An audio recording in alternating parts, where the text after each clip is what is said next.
This is Startalk. I'm Neil deGrasse Tyson, your personal astrophysicist, and I got with me my co-host, Chuck Nice. Chuck, hey, Neil. tweeting at Chuck Nice Comic. Well, thank you, sir. Yes. I follow you. I follow you, too. Love your face. To the ends of the earth. Whereas you only follow me on Twitter. Earth has I'm following you to the gates of hell. You're following me like, maybe I'll like this, maybe I won't. Earth has no ends. It's a continuous surface, in case you hadn't noticed. See, that's why I follow you. This program, this particular episode, we're going to talk about the roots of mental toughness as they resided inside former National Security Advisor to the President of the United States, Susan Rice. Ooh. And since we're talking about mental toughness, yes, we need our a mind person. expert, a mental expert, a person who's mental. Right, we need somebody mental. I gotta go. We got Heather Berlin. Heather, welcome. You're our go-to mental person. I'm happy to be the mental person of this group. Yes. Right, and Thank you. You're one of our featured people on Star Talk All Stars. It's just great to have you in the Star Talk family. I'm happy to be here. As long as we're not a pain always reaching for you for this, but it's just always good to have you. Just a little bit of background on Susan Rice.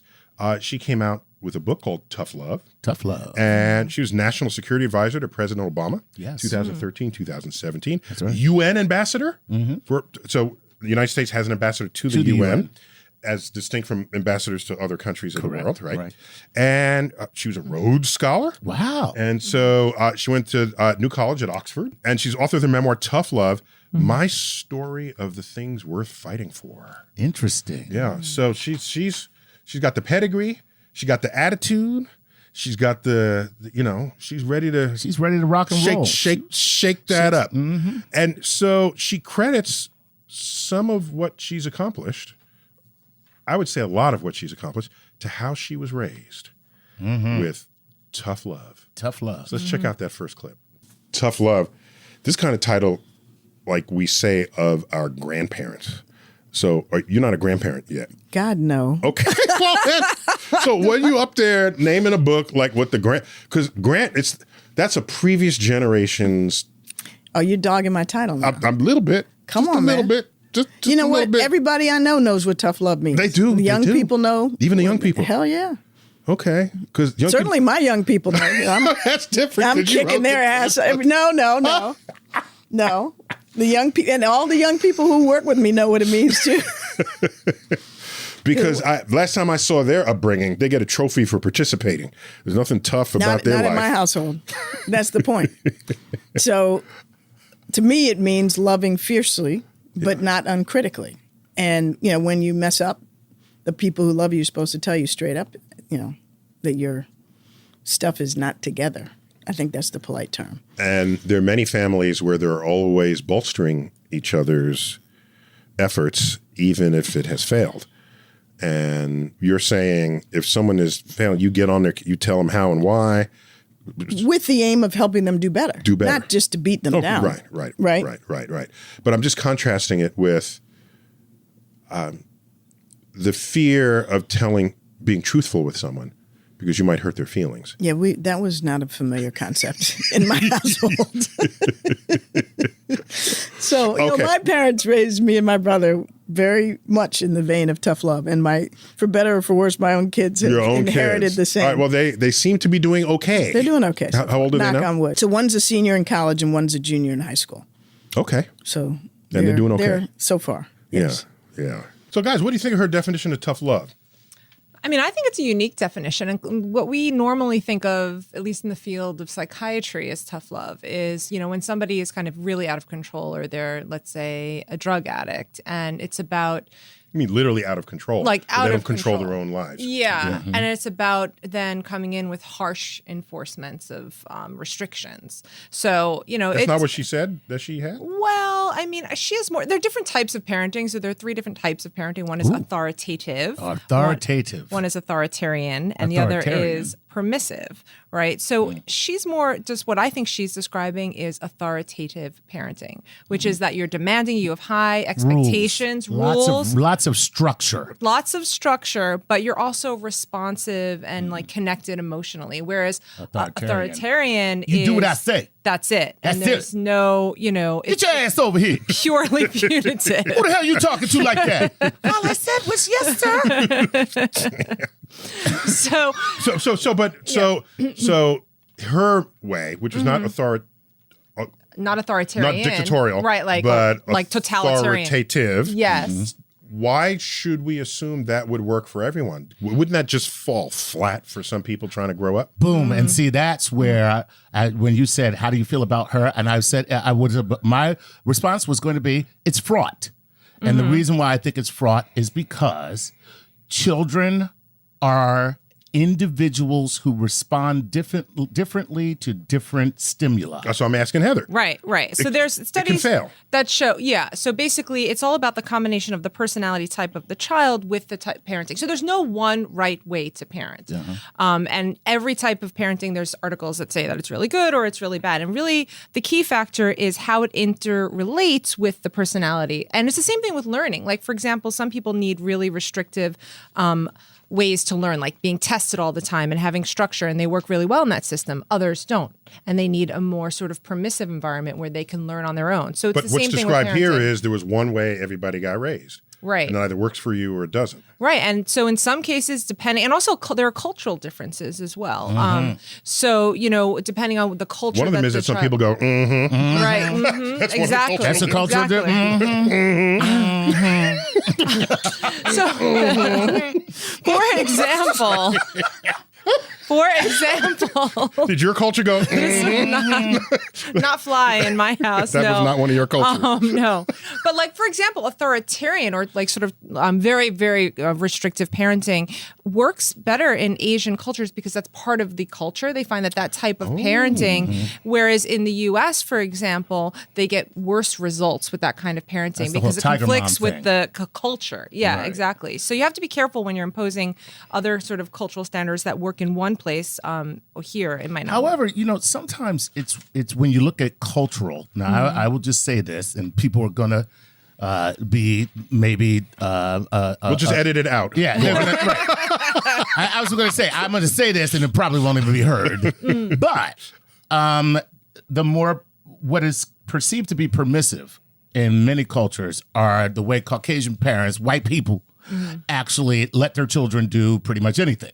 But I see that there are some benefits to that where the child feels emboldened to try things and be more adventurous. So, there's... So the permissive type of parenting has its own advantages. So it does encourage independence. The idea is that you sort of create an environment where the child can make their own decisions and that they'll be more prepared for life. But on those kinds of parenting, you get more people who tend to be more impulsive, yet... at the end of the day, they are better when it comes to sort of making their own decisions. And so, as I said, every type of parenting has pluses and minuses. Yeah. So when kids are born, there should be some little readout on what kind of upbringing that genetic eventually they need. Yeah, maybe. Eventually, yeah. You go boop. Yeah. Okay, this one needs, Exactly. Oh, And we are going to be beating your ass every day. Here's a really good one. Let me tell you something, mister. Your backside's in for a real tanning. I'm letting you know. Well, A really good example, though, is if there's this film called Three Identical Strangers with these triplets. Documentary. And they were separated at birth. And it was an experiment that was obviously, this should never be done, but they did this where they an experiment where none of the parents knew. None of the parents or the children knew what was happening. So the same exact DNA, but they put them in three different households with different socioeconomic statuses, different types of parenting. Wait, this is legal? This was not legal. No. This was not a. This is the kind of stuff her people do. No, okay? it did. Just so you it know. wasn't me. It's not anymore. I didn't say you. I said your Okay. people. No, look, he's like, look, the most a physicist terrible. will do is give you a nuclear bomb. That's all. That's all. That's the most we will do. Whereas her people, they're doing human experiments. Exactly. Exactly, Chuck. But what's interesting and what Right, they so kind it's of a low socioeconomic middle class and an upper class. Yeah, but they also had different types of parenting, and I think it was like the lower SES or was more permissive. What's and SES? A socioeconomic status. Okay. The highest one I think was very distant, cold, and restrictive, and I believe that. Unfortunately, that child ended up committing suicide. What? Yeah. Yeah. And so Now, wait a basically, minute. But I'll tell you why. Here's why. Yeah. Red Fox said it first. Well, go ahead. Okay. Go ahead. Elizabeth. Red Fox said it first. Red Fox. When asked how come black people have such a lower suicide rate than white people, he Right. said, it's hard to kill yourself jumping out of the basement window. That's hilarious. oh my God. That is so funny. God. That is so funny. I am is sorry. That terrible. is amazing. That was Red Fox, That's right. 1969 or It's something. so hard to kill yourself jumping out of a basement window. I'm coming to join you, honey, but I'm walking upstairs. All right, we got to keep going. So she also credits her ability to tackle difficult situations to playing sports. Ooh. So there's a whole social thing that goes on in sports. It's not just the contest itself, but the interpersonal dimension of it. So let's find out what she says about this. I was very much a tomboy growing up, and I was really into sports. And my idea of fun as a scrappy kid was playing, football with the boys or basketball on the neighborhood court.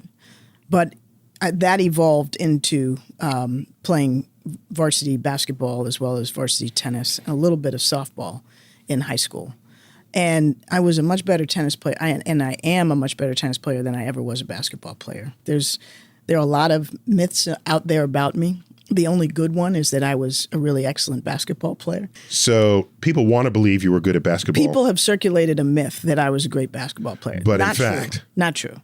In fact, it was In tennis. fact, I was a mediocre basketball player and a pretty good tennis player, Cool. Okay. and still play tennis. So what did it do for you other than that you had It energy? taught me how to really compete and to lose, but also to win and to want to win and to lead a team.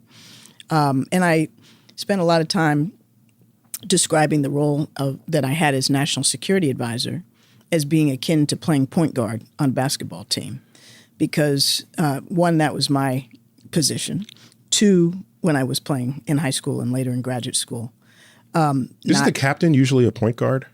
Not necessarily. Now that I think about Not it. Okay, necessarily. just wondering. All right. I mean, but on the court, that's in fact often the role that the point guard's playing, because they're seeing the whole court, they're calling the plays, Right. they're dishing the ball for the most part to the Putting the ball into shooters. motion. Yeah. And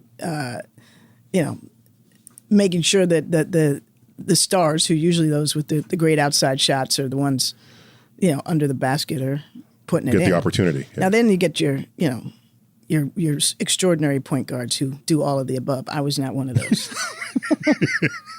And so it was really a huge growth experience playing both tennis and basketball. Here's what I wonder.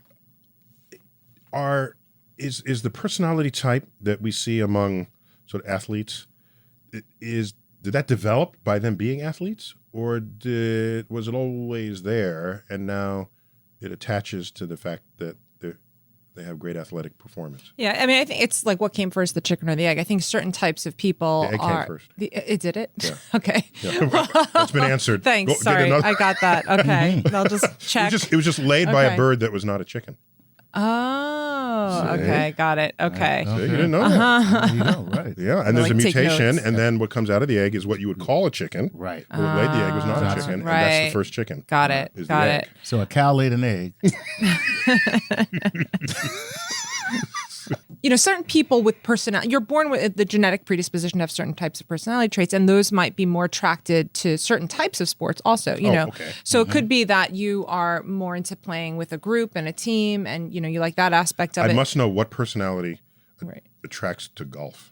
A really boring one. I don't know. a Sorry. lazy one. Tough one. It's But the just- mental discipline, though, it takes, like, Golf is- just to play golf even, or, any sport. It's all a mental super discipline. super mentally tough. Absolutely. And so you need that. So I think you come to it, those at least who excel in sports come to it with certain genetic predisposition, and then they develop it even further. So I think it's the discipline, it's being able to control your emotions under pressure, high stakes. That's another So it's trait. not just control over your body, No, it's control over your mostly mind. control over your mind, I because think. baseball is 90% of baseball is half mental.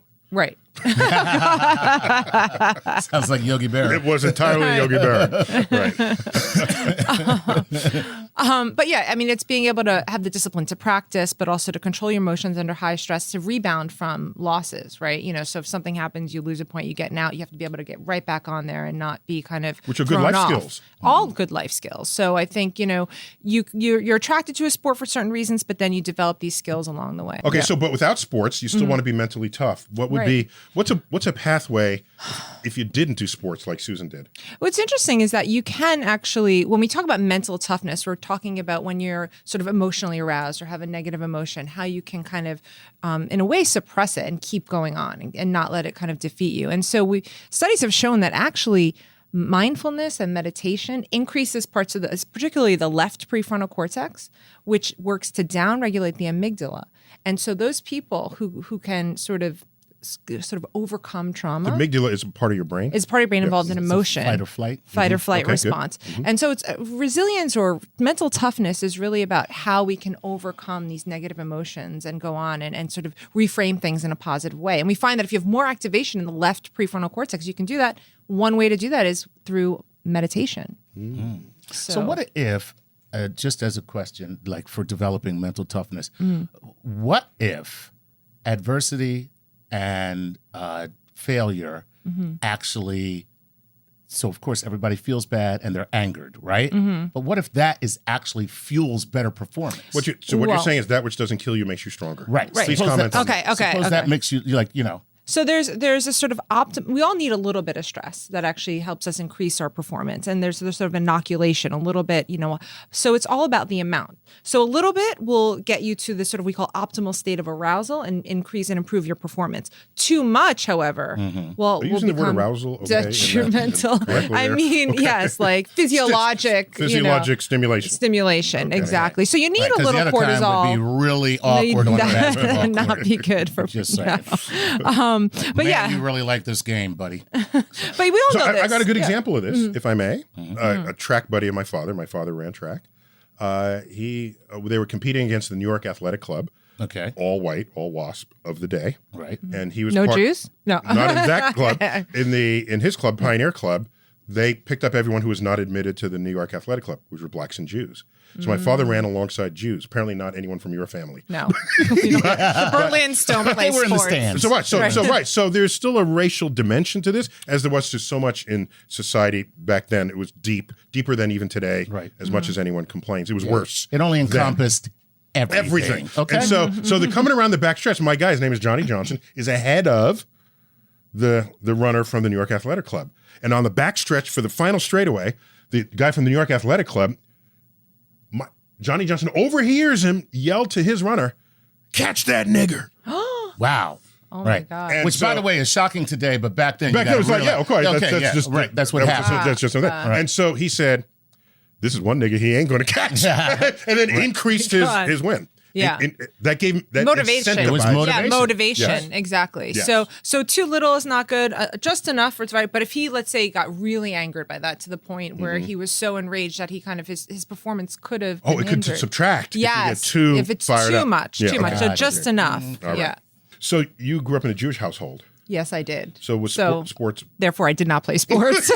Therefore, It's just not part of our so culture. it's really true that scene in the movie Airplane where the flight attendant, then stewardess, had reading material, and someone seated there says, "I just need something light," and she said, "Well, here's a pamphlet on famous Jewish athletes." That's exactly. That's exactly. But the Sandy There's Koufax some- was Jewish. Just Yeah. so you know. Okay. Very important. There's exceptions, but Right. in general, yeah, the stereotype is legit. I was never very good at any And Chuck? sports. Yeah. No, not at all. Damn, y'all. Not. You know what? Had I known this know. before this episode, I would let both of your asses out in the street. I didn't even watch it. I was like, God, this is exhausting. What the hell are they doing? What is the whole point of this? No, I did. I played several sports, but I didn't like it because I was forced into playing sports because my father was a really accomplished athlete. another way to say it is you didn't have the mental toughness. That's right. You know what? That's exactly what I was thinking. It's another way to That's say another- that. Just I've been That's taught right, in the right. last 20 minutes Sorry. here. And A woman, Heather, she's telling us what's going on. Did you play a sport, Neil? Yeah. he played everything. You played everything. You were Well, sport. Oh, you were like wrestling. Yeah, I used That's to wrestle. Right. Yeah. I rode. I also Oh, danced. yeah. And I played basketball, street ball in the Bronx. And here's the measure of things, just so you know. If it's a 5-on-5 choosing sides, where in that ranking are you chosen? Oh, see, I was always first. First. Wow. Yeah. Okay, no, I was never first, but I was like fifth. Oh. So I was like midway in the Bronx, but then I spent a year up in Lexington, Massachusetts, and I went to the playground there, and we played ball, and I went to jump to block someone's shot, and I blocked it with my elbow, and I realized I jumped much higher than was necessary to block this person's shot, because my elbow blocked the ball. Nice. So they all thought I was some amazing basketball player when it was And it average. turns out you were just black. Funny how that works. That sounds like we need to go to commercial. Coming back more with my interview with former National Security Advisor to Barack Obama, Susan Rice, who's got her new book, Tough Love. And we're just we're unpacking the tough love and how all that came about. And we'll talk more about that when Startalk returns. Welcome back to Startalk. Chuck Nice. Yes, sir. Heather Berlin. Heather, give me your full title, because when you first came on, I didn't. I'm a give it. cognitive neuroscientist and assistant professor of psychiatry at the Icahn School of Medicine at Mount Sinai. See, that's why I could not. There you go. Yeah. Bada bing. That's There it it. Drop the mic. Drop the mic right there. Right Just there. We're done here. I'm That's out, it. bitches. I'm out. See that right there? I don't have to play a sport. So my interview with Susan Rice, former National Security Advisor to the president. We're talking about tough, mental toughness, a running theme in her book, Tough Love. But in there is also just how do you deal with stress? Mental toughness is one thing, just come back from failure, but how about just stress? Yeah. How about, if you're trying to keep peace in the world, there's no greater source of stress than geopolitics. The Obama administration, like so many, was not short on crises. So I just asked her, what were your challenges in that role? Let's check it out. So I think the hardest part of the job of National Security Advisor is the number and the weight of the issues that you're confronting at any given time. I mean, it's almost overwhelming. It feels, I describe it as like a slab of concrete lying on your chest, and then they just put more and more bricks on it, and you still got to breathe. So, for example, in my first 6 months on the job, this is beginning in July 1st of 2013. The day I got in the office, the Egypt blew up and a coup occurred, which we didn't actually term a coup. This was the Arab Spring. This was after the Arab Spring, Okay. but yeah. Then Edward Snowden was in the middle of doing his nasty, releasing, alleged U.S. government secrets. We had the war in Syria evolve into the use of chemical weapons and the challenge over the red line that President Obama drew as to whether or not we deal with the chemical weapons through the use of force. We had, a extraordinary secret negotiation going on that led to the Iran deal. We had secret negotiations going on that led to the opening to Cuba. We just had all these things. This was day one. First 6 months. But day one was Egypt and Snowden. All right. And that's not even giving you the whole picture of, what we were dealing with, but the crush of those issues and the import of each of them. And if, the downside of failure for our security and our interests on any given one of those was quite daunting. So, Heather, what kind of people handle stress better than others? Well, there's actually been some studies which find that there are some genetic differences. So we all have, it's adaptive to have a stress response. So you have, what's called the HPA axis, but that fight or flight response gives you some. HPA stands for what? The hypothalamic adrenal, pituitary adrenal axis. So basically it's releasing norepinephrine and epinephrine, and then also you have cortisol. So that kind of gets you going when you have to run or fight something. We all have that, and that's adaptive. But then what comes in next is how do you handle it? How do you go back? I got to, before you continue. So the idea that when you're scared, you pee your pants. Right. Okay. Is that from birds? Because, because a bird, if you scare a bird poops and then flies off. Okay. Right. So they don't want to carry extra weight. But actually, no, it's the reverse. So when the sympathetic nervous system is aroused, it restricts, so you become less likely to basically crap your pants. So why does everyone talk about pooping your pants? That's interesting. I don't know where that actually came from, but physiologically speaking, that's everything tightens up and it stays tightens up. It stays in. It's not the time to be doing your business when you got to run. Yeah, so, excuse me while I. But usually it's However, I got to tell you the truth. It might help if you were a little lighter. Actually, crap your pants, because I don't want to do anything with you once you do that. Oh, that might be a way to get the animal to run away from you. Yeah. I see. They don't like your stank. But what happens is, continue. So you have this response, everything sort of restricts, and but then the parasympathetic nervous system kind of kicks in, which kind of relaxes everything and calms it down. And that's how people respond or deal with stress. So genetically speaking, some people are more what we call resilient. They can respond to stress and kind of calm down their nervous system. Can this be trained? So with certain techniques, behavioral techniques, we call it's a biopsychosocial kind of phenomena where there's some biological aspects, there's some things in your environment that can help you. But really, so I guess let me tighten that question. Okay. Does more exposure to stress make you better at stress the next time, or does it make you worse? There's a theory that it's called about inoculation. So in small doses, so the whole thing, there's actually a great book called The Coddling of the American Mind about how, we're protecting our kids so book. much. Yes, Exactly. Jonathan Haidt. And it's safe spaces. On that, I think. Greg Lukianoff. Okay. And basically, we're creating these safe spaces. We're protecting our kids. We're trying to allow them to have any anxiety. But actually, it's good to have it in small amounts, to have a little bit of adversity. Just a reminder, the safe spaces are, you were warned in advance that someone might say something that would trigger you. Yeah, exactly. And then so you avoid it. Exactly. Okay. Which is not really good, psychologically speaking. What we want to do actually to decrease anxiety is called exposure. The more you expose people, you can train the brain and the body how to respond. And so then when something, let's say, really traumatic happens, you'll be more prepared to handle that. So in small doses, it could help you, but in large doses, it could really... It could hinder you. Really mess you up. And we also find that, especially during youth and childhood, if you're exposed to high cortisol levels, it actually affects the way the hippocampus, the part of the brain involved in memory, develops. But we find that people who are traumatized early in life have smaller hippocampi. But later in life, you can actually try to regrow those neurons and exercise. Aerobic exercise is one thing. Hippocampi is plural of hippocampus? Yes. Okay. The hippocampi is plural. Very, yes. But I was a big man on the hippocampus, did I tell you? Oh, my God.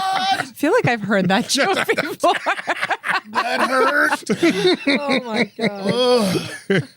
That hurt my prefrontal cortex. Oh. Well, so I had to ask Susan, how did she cope with the stress? I had to ask her. Let's find out. The other challenge was, how do you not just deal with all the crises in your inbox, but how do you also, as I say in the book, put points on the board, get affirmative things done that we chose to do that we thought would be beneficial to the United States? So, for example, like negotiating the Paris Climate Agreement. We didn't have to do that, but we chose to do it. That was an affirmative Right. You want your job to be more than just solving problems. You want to actually be proactive. Right. And be remembered for doing something progressive or positive.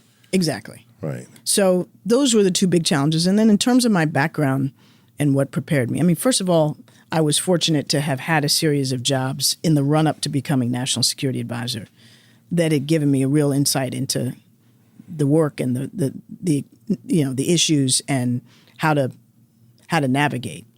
But I also had learned as a child something that I found was really invaluable as National Security Advisor, which is to be able to compartmentalize, the painful, tough, wrenching issues that you got to deal with from, when you come home and try to be a mom or a daughter or a wife or whatever it is, and not let the weight of those issues literally prevent you from sleeping, I can imagine. exercising, functioning. Oh my gosh.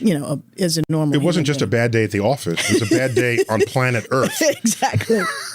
And you learned some stuff in that job that you really wish you didn't know. Bad day in the Western Hemisphere. Right. So I actually learned that as I explained through enduring my parents' really ugly and violent divorce, and yet still trying to perform in school and be a good student, play on my sports teams, and try to maintain my friendships. That focus on what you have the ability to control. And don't let that which you can't completely control cripple you emotionally or psychologically. Compartmentalizing. Yeah. Is there a downside to compartmentalizing? Because I Yeah. would wonder. There has to be. My most creative thoughts come when things when the spillage Right. from one thing to another. So is it possible to over compartmentalize? Yeah, I mean, first of all, it is an adaptive defense mechanism because if things are stressful and overwhelming, but you still have to function in society or at Still home, gotta eat, find right? food, You can yeah. kind of suppress. Well, one technique is to suppress or repress things to the unconscious, but compartmentalizing is you sort of put it in a over different there. brain state. So you only can access it when you're in one state and not the other, which temporarily works, but. We see psychiatric illnesses where, in a sense, they're over compartmentalizing, that they actually split into these different, it used to be called multiple personality disorder, but the idea is that you now start forming a whole nother identity that's associated with those traumatic thoughts. That's the and limiting memories. case of this. Right. And then you can't access them. You can only access them when you're in one state and not the other. So they become sort of almost so separate that the information flow isn't there anymore. And you kind of dissociate is what we call it. So Dissociative identity disorder. That was there the you name go. of it. Yeah. So what are ways people learn to cope with difficult situations when they have to function in the rest of their lives? Is compartmentalizing the only way, or is there some? Oh, So there are a number of defense mechanisms, and we all kind of tend toward one or the other. Like, for example, people who are highly intelligent use intellectualization as a defense mechanism, right? I wonder so who you that can sounds I like. can't imagine who that might be, but you can kind of over-intellectualize no idea things who that away. could be. But that's a more mature defense mechanism. So there's more mature ones and there's more primitive more ones. mature. Now tell me about the primitive one. The primitive. Right. The primitive ones are less sophisticated. So they'll be just like where you automatically repress something or relegate it to the unconscious, where it can then come up in other ways, right? It can percolate. It can percolate. Psychosomatic. Uninvited. Uninvited, exactly. So then, these classic cases with like Freud described of these psychosomatic symptoms, all of a sudden you have some weird twitch in your arm or, it comes out in other ways. So I think there are more adaptive types of defense mechanisms, and there are ones that can be more problematic. But they all, taken to the extreme, can become problematic and create psychiatric illness. All Yeah. right. The idea, the real goal is to integrate the uncomfortable memories and anxiety-provoking thoughts into your consciousness in a sort of neutral way where it doesn't disturb your daily Well, function. we just raised a point. Yeah. If you have a really uncomfortable memory, why not suppress it? Because it will come out in other ways. But So suppose I basically- suppress it so effectively, Yeah. it'll never come out. maybe for years and years and years, and then But 10 years later, all of a sudden you have like some You're major just- panic attack because you were triggered by something that was like deep in your unconscious. So the best idea is to reintegrate that memory in a neutral way. That's So what it therapy doesn't does. lurk. So it doesn't lurk in the background doing weird things and affecting your behavior outside of your awareness. Okay, so what you want never fully goes away. You want leaders to be able to To be able to not have something lurk. That's Whoa, right. yeah. Wrong That's moment. right. Sounds like a good thing. Not to have lurking leaders. Yes. God, why does that Exactly. sound so good? Like basically, When are we lack going to not of get insight. lurking leaders? Lack of insight into your own unconscious processes is really not great. So, just being sort of ignorant and blind to them is not a good policy. All right, but we got to take a break. But when we come back, we'll get into the anatomy of national security when Startalk returns. We're back. Startalk. In this segment, we're going to talk about the future of national security, featuring my interview with Susan Rice, former national security advisor to Barack Obama. And since we're talking about security, we bring in somebody where that's what he does for a living. Stephen Garcia, welcome. Thank you. Your for first the time beer. on Startalk. It is. And you're kind of local to us. Yeah, yeah. So we're Jersey City. going to pull you back. Yeah, yeah. We'll totally pull you back. But I'm definitely a fan of the podcast. Excellent. And so you're expert on data and cybersecurity, Chief Information Security Officer at Consensus. Very cool company name. what is it? A blockchain software? Blockchain. Blockchain, excuse me. Yes. Yeah. Blockchain software tech company. Very nice. Advisory board member for Rutgers University's big data program. Yes. So Big Daddy, Big Data. Right on. That's what he put on his business card. Big Daddy, Big Data. So let's go hit the Susan interview, Yep. and then we'll come right back to you. Do you have a sense of the direction of the future of security, national security? Is it how many soldiers do you have lined up on a battlefield, or is it how many programmers you have to protect your cyberspace? Or is it how many scientists and engineers you have to innovate? I mean, so the profile of war is evolving. Yes. So what do you see the future if you had a crystal ball, given your life experience?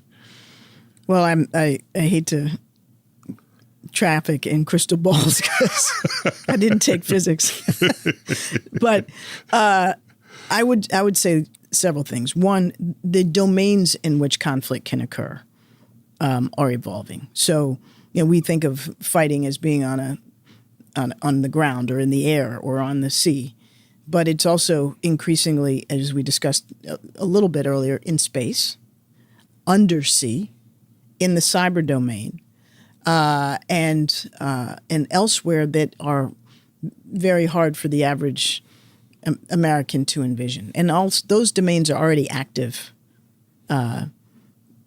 battle spaces, at least in theory. But then there are the battle spaces yet to be right. So then, discovered. so those are the physical domains. Then there's the means of combat potentially, and that's where things like artificial intelligence, machine learning, data, biotech, and CRISPR come in, because all of these are ways in which the nature of the tools that we have to engage in combat potentially can change radically. And then the question becomes such moral issues as ones of agency. Like, do we ever want to have fully autonomous weapons? So, what happens when an artificial intelligence outsmarts the people who built these weapons in the first place? Yeah. So, Stephen, what kind of security risk do we face today as a country? Cybersecurity risk, and what should we do about it?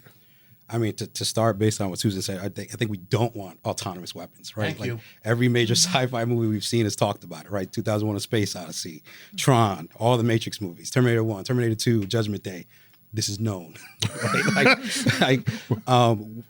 We just kind of can't let that happen. We just want ordinary people giving the command to kill, rather than machines giving the command to kill. Yeah, I think that's I appropriate. like that. I like that a lot. Yeah. Yeah. I mean, if Chuck wants to drop bombs, I think I got a chance to reason with him versus a machine. Unless the machine has a higher level of reasoning than you do.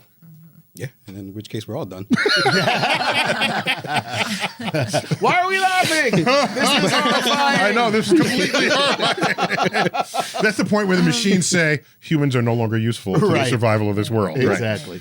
I mean, we do tend to make irrational decisions, which can be good and bad, right? But I mean, we have empathy, so that's. But sometimes we might choose, in terms of numbers, to kill more people because of an emotional decision versus a rational one. Yeah. So I think working with the together. Why wouldn't AI also have those same emotional profiles in principle if they're like us, except better versions of us? Because they don't actually feel emotion. We can program in an algorithm, but the actual feeling of, say, sadness or pain or empathy, I don't think that they will ever have that. How do we know that wasn't just programmed into you?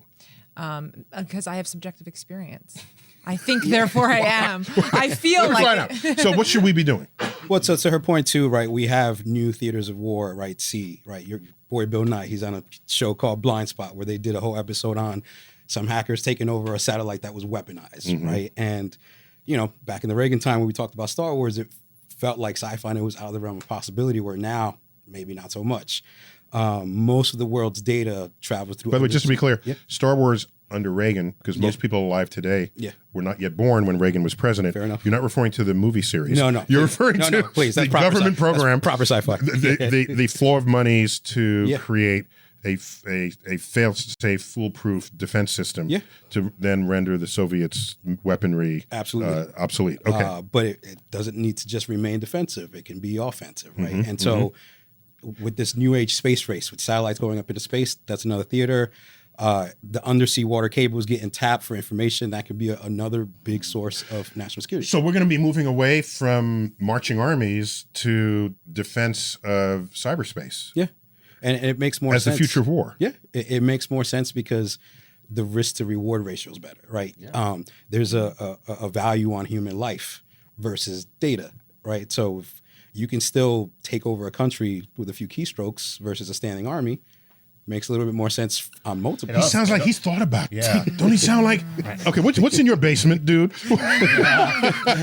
Here's how you would do that. You would just take over. It also gives lesser powers the opportunity to enter the theater of war, as opposed to our, more commonly known enemies. Yeah. It democratizes who can start a war. Is that what you just That's said? what I'm saying. Yeah. The playing field does change a little, right? Because you don't need that capital for tanks, planes, whatever. Okay, as creepy and as weird as it is that we could be cyber attacked, that's just another way to be attacked. Yeah. So otherwise be spending money on tanks, spend the money on cyber protection. Yeah. And you don't see any problem with that. Not when he owns a cyber company.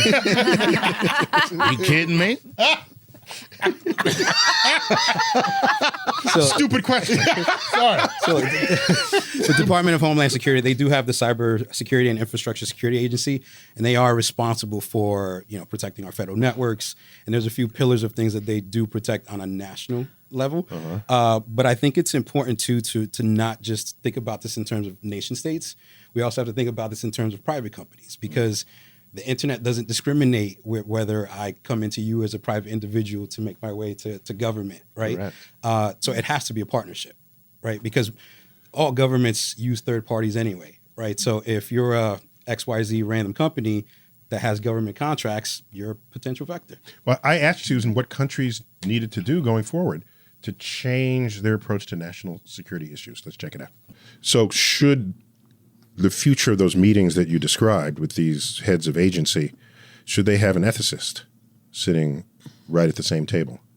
Because you're about to make a decision that affects the health and well-being. Right now we have lawyers. Maybe we should have lawyers and ethicists. Did I say lawyers? We have national security lawyers, but each of us actually have to be ethicists, not just have a specialized somebody to police us because we don't think about the consequences. Everybody of our should be actions. thinking about it. Absolutely. It's not taught in school. No, and the other problem Maybe is your mama give it to you, but people otherwise don't. Exactly. And the ethics that we may apply to these questions of war and peace are not going to be the same ethics that other countries apply. And how do you, therefore, have global norms and rules about how to deal with these new They technologies? tried that with the Geneva Convention. And to a large extent, that worked. Mm-hmm. But, it's you can observe and police and enforce, those kinds of crimes. It's a lot harder to see how you police and enforce, what you've taught a machine to do, particularly once it's out of your control, or cyber attack, or disinformation, that leaks into a. Absolutely. I mean, so it's getting wild out there. Information's getting weaponized. Yes, absolutely, and that's exactly what we've seen with respect to how Russia's trying to corrupt our democracy and pit Americans against each other. Not just it's working. They're effective at it, and it will work unless we get hip to it and work together to prevent it. But information is definitely being weaponized by domestic actors and foreign actors, and we need to find new ways to both determine the quality of information and not allow the weapons to be turned against our unity and democracy. This is part of the cost of an open, free society.